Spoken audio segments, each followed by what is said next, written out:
Hello friends, MPSC rural idea चॅनलवर तुमचं स्वागत आहे. मित्रांनो, आज आपण एका महान व्यक्तीच्या कार्याविषयी आपण माहिती सुरू करणार आहोत. एका युग प्रवर्तक व्यक्तीचे माहिती आपण सुरुवात करणार आहोत आणि ते व्यक्ती म्हणजेच आपले छत्रपती शिवाजी महाराज. यांच्यासोबत आपण पूर्ण मराठ्यांचा इतिहास बघणार आहोत. साधारणतः इसवी सन 1600 पासून तर इसवी सन 1818 म्हणजे मराठी सत्ते जेव्हा 1818 मध्ये इंग्रजांनी मराठी सत्ता समाप्त केली तिथपर्यंत आपण इतिहास बघणार आहोत. तर आज आपण मित्रांनो एक महत्त्वाचा टॉपिक घेणार आहोत, तो म्हणजे शिवाजी महाराजांची वंशावळ. बघा, वंशावळ आपण बऱ्याच वेळा माहिती आहे, बऱ्याच पुस्तकामध्ये आपण वाचलेली आहे. ती साधारणतः आपण बाबाजी भोसले किंवा मालोजी भोसले यांच्यापासून आपण ती माहिती आहे.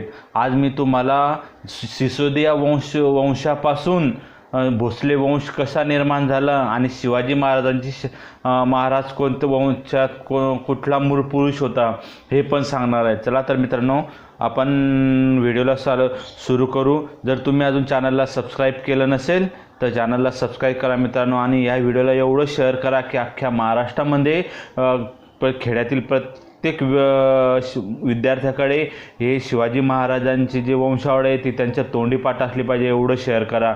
एवढा आपल्याला शिवाजी महाराजांचा आदर आहे तेवढा आपण जरूर व्यक्त करा. चला मित्रांनो, आता आपण शिवाजी महाराजांच्या वंशावळांविषयी सुरुवात करू. बघा, सिसोदिया घराणे होते कुठे? राजस्थान, उदयपूर कुठे? राजस्थानमध्ये. त्या सिसोदिया घराण्याचा एक राजा होता.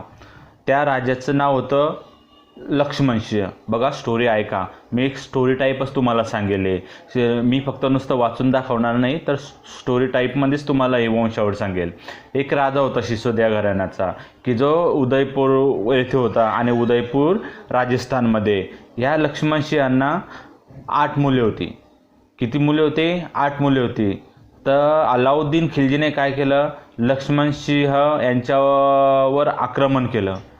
ज्या झालेल्या लढाईमध्ये लक्ष्मणसिंहाचे 8 मुलांपैकी 7 मुलं हे ठार झाले आणि फक्त एकच मुलगा जिवंत राहिला, पण तोही घायल झालेला, परंतु तो त्यातून वाचला. त्यांचं नाव होतं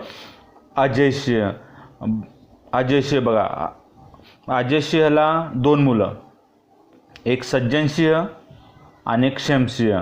तर अजयसिंहाबद्दल काय सांगू शकतो आपण? अलाउद्दीनच्या हल्ल्यातून वाचलेत. आणि त्याने काय केलं? अजयसिंहने हे 2 मुलं होते, सज्जनसिंह आणि क्षेमसिंह, ते एवढे कर्तबगार नव्हते, परंतु त्यांचा पुतण्या होता, नाव होतं हमीरसिंह. कर्तबगार असल्यामुळे त्यांनी काय केलं? त्यांचा जो पुतण्या होता हमीरसिंहला त्यांचा वारस म्हणून घोषित केलं. आता बघा, मुलांना त्या अजयसिंहांनी वारस घोषित न करता पुतण्याला वारस घोषित केलं. त्यामुळे त्यांचे जे 2 मुलं होते, सज्जनसिंह आणि क्षेमसिंह, हे दोघं नाराज झाले आणि दोघांनी काय केलं? हे जे त्यांचा एरिया होता ना राजस्थानचा, तो तिथून सोडला, म्हणजे उदयपूरचा तो सोडून दिला आणि दक्षिणेत आलेत. कुठे आले? दक्षिणेमध्ये आले. दक्षिणेत आल्यानंतर ते एक क्षेमसिंह, त्यांचा अजयसिंहांचा एक मुलगा होता क्षेमसिंह, त्याने आत्महत्या केली. तर जो दुसरा मुलगा होता सज्जनसिंहने बहामनी राज्य होते, त्याचा संस्थापक हसन गंगू बहामनी यांच्याकडे नोकरी स्वीकारली. आणि हा जो सज्जनसिंह, यालाच दक्षिणेतील भोसले घराण्याचा मूळ पुरुष म्हटला जातो. कोणाला? सज्जनसिंहांना दक्षिणेतील भोसले घराण्याचा मूळ पुरुष म्हटला जातो. सज्जनसिंह कोणाकडे नोकरीला होता? तर हसन गंगू बहामनी यांच्याकडे नोकरीला होता. त्यांचे वडील कोण? अजयसिंह. बघा, सज्जनसिंहानंतर त्यांचे जे वारस होते की त्यांचा मुलगा दिलीपसिंहानंतर सिद्धजी यांना दुसरं नाव सिंहाजी पण आहे. बघा, लक्षात असू द्या.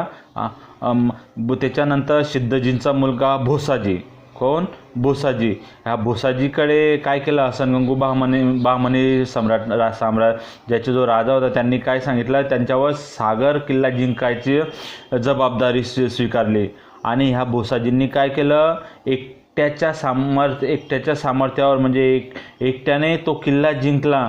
त्यामुळे यांनी काय केलं, बहामनी राजाने भोसाजी यांना 84 गावांची पाटीलकी दिली आणि त्यावेळी सगळ्यात जास्त गावांची पाटीलकी मिळवणारे भोसाजी हे एकमेव व्यक्ती होते. म्हणजे आपण त्यांची कर्तबगारी बघू शकतो, किती शूर असतील हे भोसाजी. कोण तर शिवाजी महाराजांच्या वंशजातले पूर्वजांमधले एक किती. आणि त्यांच्यानंतर बघा, भोसाजीनंतर त्यांचा मुलगा देवराज, काय ना देवराज, तो स्वतःला भोसाजीचा मुलगा होता, त्यामुळे तो स्वतःला भोसावंत सुद्धा म्हणून घेतात, भोसावंत सुद्धा म्हणून घ्यायचा. आणि ह्या देवराजनेच काय केलं, भोसले हे आडनाव लावण्यास सुरुवात केली. बघा, ह्या देवराजच्या अगोदरचे जे आपण राज्य बघून गेले, म्हणजे साधारणतः भोसाजी, सिद्धजी, दिलीप सिंह, सज्जन सिंह, अजय सिंह, लक्ष्मण यांनी त्यांना आडनाव लावलेलं नव्हतं, परंतु देवराजजी यांनी त्यांच्यापासून भोसले हे आडनाव लागायला सुरुवात झाली. म्हणजे भोसले घराण्याची सुरुवात इथून झाली. कोणापासून, तर देवराजजीपासून. त्यांचा मुलगा बघा नंतर प्रतापसिंहानंतर इंद्रसिंह भोसले. इंद्रसिंह भोसलेंना 2 मुलं होते. एक होता कर्णसिंह आणि दुसरा होता शुभ कर्णसिंह. बघा, 2 मुलं इंद्रसिंह, लक्षात ठेवा, लक्ष द्या, महत्त्वाचा मुद्दा आहे. इंद्रसिंह भोसलेंना 2 मुलं होते. एक होते कर्णसिंह आणि दुसरा होता शुभ कृष्णसिंह. तर यातला यांनी काय केलं, असं बहामनी राजाने हे जे कर्णसिंह होते, ह्या इंद्रसिंहाचा मुलगा कोण, कर्णसिंह आणि शुभ कृष्णसिंह, त्या कर्णसिंहावर काय जबाबदारी सोपवली, खेळणा किल्ला जिंकण्याची जबाबदारी यांच्यावर सोपवली. आणि त्यांच्या सोबतीला कोण होता, त्यांचाच मुलगा भीमसिंह. कोण, कर्णसिंहाचा मुलगा भीमसिंह. कर्णसिंह आणि भीमसिंह यांना घोरपडी पाळण्याची सवय होती. त्यांच्याकडे ते घोरपडी पाळायचे. मग यांनी जेव्हा खेळणा किल्ल्यावर आक्रमण केले मागच्या बाजूने, तेव्हा घोरपडींचा सहारा घेतलेला. परंतु काय झालं, ह्या लढाईमध्ये कर्णसिंह ठार झाला. तिथले खेळणा किल्ल्याच्या किल्लेदाराकडून कर्णसिंह ठार झाला. परंतु ह्या भीमसिंह हा शौर्याने लढत राहिला आणि त्याने खेळणा किल्ल्याच्या किल्लेदाराला ठार करून खेळणा किल्ला कब्जात घेतला. तेव्हापासून याने खेळणा किल्ला जिंकला. मग त्यामुळे यांनी काय केलं, बहामनी राजाने या भीमसिंहला एक पदवी दिली. कोणती, घोरपडे बहादर हा किताब दिला त्यांना. भोसले घराण्यापासून घोरपडे शाखा वेगळी झाली आणि इथूनच ही जी भोसले इथून देवराजीपासून, म्हणजे ही जे देवराजीपासून जे भोसले घराणे सुरू झाले होते, तर इथून एक जी शाखा होती ती घोरपडे शाखा म्हणून ओळखल्या जाऊ लागली. ती कोणाची, भीमसिंहाची घोरपडे शाखा. आणि दुसरे बघा, इंद्रसिंहाचा दुसरा मुलगा होता शुभकृष्णसिंह. हा दुसरा जो आहे देवगिरीकडे निघून गेला, म्हणजे दक्षिणेकडे आला. आणि हा शुभकृष्णसिंहाला शिवाजी महाराजांच्या घराण्याचा मूळ पुरुष म्हणतात. बघा, हे शिवाजी महाराजांच्या घराण्याचा मूळ पुरुष कोण, तर शुभकृष्णसिंह याला म्हणतात. तर दक्षिणेतील भोसले घराण्याचा मूळ पुरुष कोण, तर सज्जनसिंह. तर आपल्याला इथे लक्षात कोण ठेवायचं जास्त महत्त्वाचं, आता कर्णसिंह आणि शुभकृष्णसिंह. शुभकृष्णसिंह जास्त लक्षात ठेवायचं. का, तर शिवाजी महाराजांच्या घराण्याचा मूळ पुरुष कोण, शुभकृष्णसिंह. बघा, शुभकृष्णसिंहानंतर हे वारस होऊन गेलेत रूपसिंह, भूपेंद्रसिंह, धापजी, बऱ्हेरजी, खेडोजी, मलकर्ण. म्हणजे इथून हे जे सुरू झालेत हे राजे, हे याच्यानंतर शिवाजी महाराजांचं जो घराणं आहे त्यांचे हे मूळ पुरुष, समजा जे पूर्वज आहे हे आहेत. कसं, शुभकृष्णसिंह, त्यांच्यानंतर रूपसिंह, भूपेंद्रसिंह, धापजी, बऱ्हेरजी, खेडोजी, मलकर्ण. आणि बघा, मलकर्ण नंतर आपला बघतो ते बाबाजी. बाबाजी भोसले आपण माहिती आहे आपल्याला, बाबाजी भोसले कोण? शिवाजी महाराजांचे पणजोबा. पणजोबा म्हणजे कोण? आजोबांचे वडील पणजोबा. बाबाजींच्या पत्नीचं नाव काय? रेखाऊ. या बाबाजींना काही गावांची पाटीलकी मिळालेली होती. तसेच निजामशाहीने काय केलेलं होतं? त्यांना पेडगावची जहागिरीसुद्धा दिलेली होती. कोणाला? बाबाजी भोसलेंना. बाबाजी भोसलेंना 2 मुलं होती. एकाचं नाव होतं मालोजी आणि दुसऱ्याचं नाव होतं विठोजी. आणि मालोजी यांना 2 मुलं होती. मालोजींना कोण मुलं होते? 2 मुलं होते. एक होतं मालोजी कोण? शिवाजी महाराजांचे आजोबा. बाबाजी कोण? शिवाजी महाराजांचे पणजोबा. आणि शहाजी कोण? तर शिवाजी महाराजांचे वडील. शहाजी आणि शरीफजी हे मालोजींना 2 पुत्र. आता शरीफजी हे नाकावर ठेवले तर अहमदनगर येथे शहा शरीफजी म्हणून एक ऋषी म्हणजे ऋषी संत व्यक्ती होते. त्यांच्यामुळे त्यांना पुत्र प्राप्त झाला म्हणून यांचं नाव शरीफजी ठेवलं गेलं. तर बघा मालोजींना हे शहाजी आणि शरीफजी हे 2 मुलं होतं. विठोजी जे होते बाबाजी मुलं त्यांना 8 मुले होती. तर बघा आता आपण इथून शहाजी महाराजांपासून शिवाजी महाराजांचा आपण इतिहासामध्ये अभ्यास करत असतो शहाजी महाराजांपासून. तर आपण शहाजी महाराजांचा बघा. शहाजी महाराज 1594 ते 1664 असं त्यांचा जन्म मृत्यू आहेत. आता बघा शहाजी महाराजांना 3 पत्न्या होत्यात. बघा 3 पत्न्यांची नाव आहेत. एक जिजाऊ, दुसरी तुकाऊ आणि तिसरं नाव आहे बघा नरसाऊ. तर शहाजी महाराज आणि जिजाऊ यांच्यापासून शहाजी महाराजांना 2 पुत्र झालेत. एक आहे संभाजी आणि दुसऱ्यांचं नाव आहे आपले छत्रपती शिवाजी महाराज. म्हणजेच काय? शिवाजी महाराजांच्या वडिलांचं नाव शहाजी आणि आईचे नाव जिजामाता आपल्याला सगळ्यांनाच माहिती आहे. आणि त्यांच्या शिवाजी राजांची दुसरी जी पत्नी होती त्यांचं नाव होतं तुकाऊ. त्यांच्यापासून जो मुलगा झालेला आहे त्याचं नाव होतं वेंकोजी. आणि ती तिसरी जी पत्नी होती त्यांचं नरसाऊ. आणि त्यांच्यापासून जो मुलगा झालेला त्यांचं नाव होतं संताजी राजे. तर बघा आता छत्रपती शिवाजी महाराजांचा जन्म 1630 झालेला आणि त्यांचा मृत्यू 1680 झालेला. शिवाजी महाराजांना 2 पत्न्या होत्या. बघा एका पत्नीचं नाव होते सईबाई.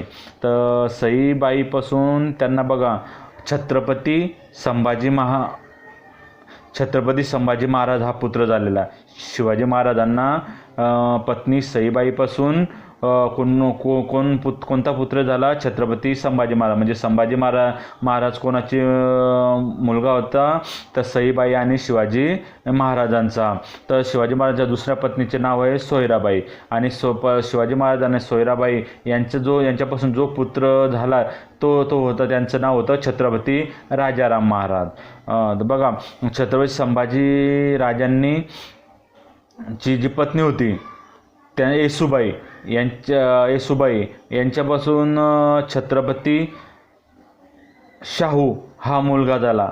ते बघा इथे ते साताऱ्याची गादी निर्माण केलेली नंतर छत्रपती शाहू नंतर छत्रपती राजाराम झाले. त्याच्यानंतर छत्रपती राजाराम छत्रपती शाहू दुसरा यांना दत्तक घेतल्या गेलं. आणि त्यांच्यानंतर प्रताप शेवटचा जो सातारा घरातले शेवटचा जो आपला राजा होऊन गेलेत म्हणजे आपले मराठ्यांच्या भोसले घराण्यातील ते प्रतापसिंह आणि डलहौसीने खालसा धोरणानुसार डॉक्टर ऑफ लॅब्स या धोरणानुसार त्यांनी काय केलं? हे सातारा राज्य खालसा केलं होतं. आणि तेव्हा राजा कोण होते? ते प्रतापसिंह.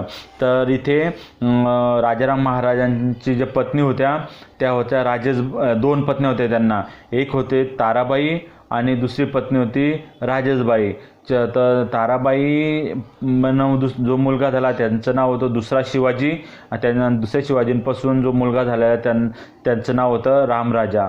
आणि दुसरी पत्नी राजेशबाई आहे. राजेशबाई यांना झालेला मुलगा संभाजी. आणि हे कोल्हापूरची गादी म्हणतो ना, साताराची गादी, कोल्हापूरची गादी, तर ते हे राजेशबाईपासून झालेलं संभाजी महाराज इथे हे कोल्हापूरचे. तर मग बघा मित्रांनो, आपण शिवाजी महाराजांचे पूर्ण वंशावळ बघितले.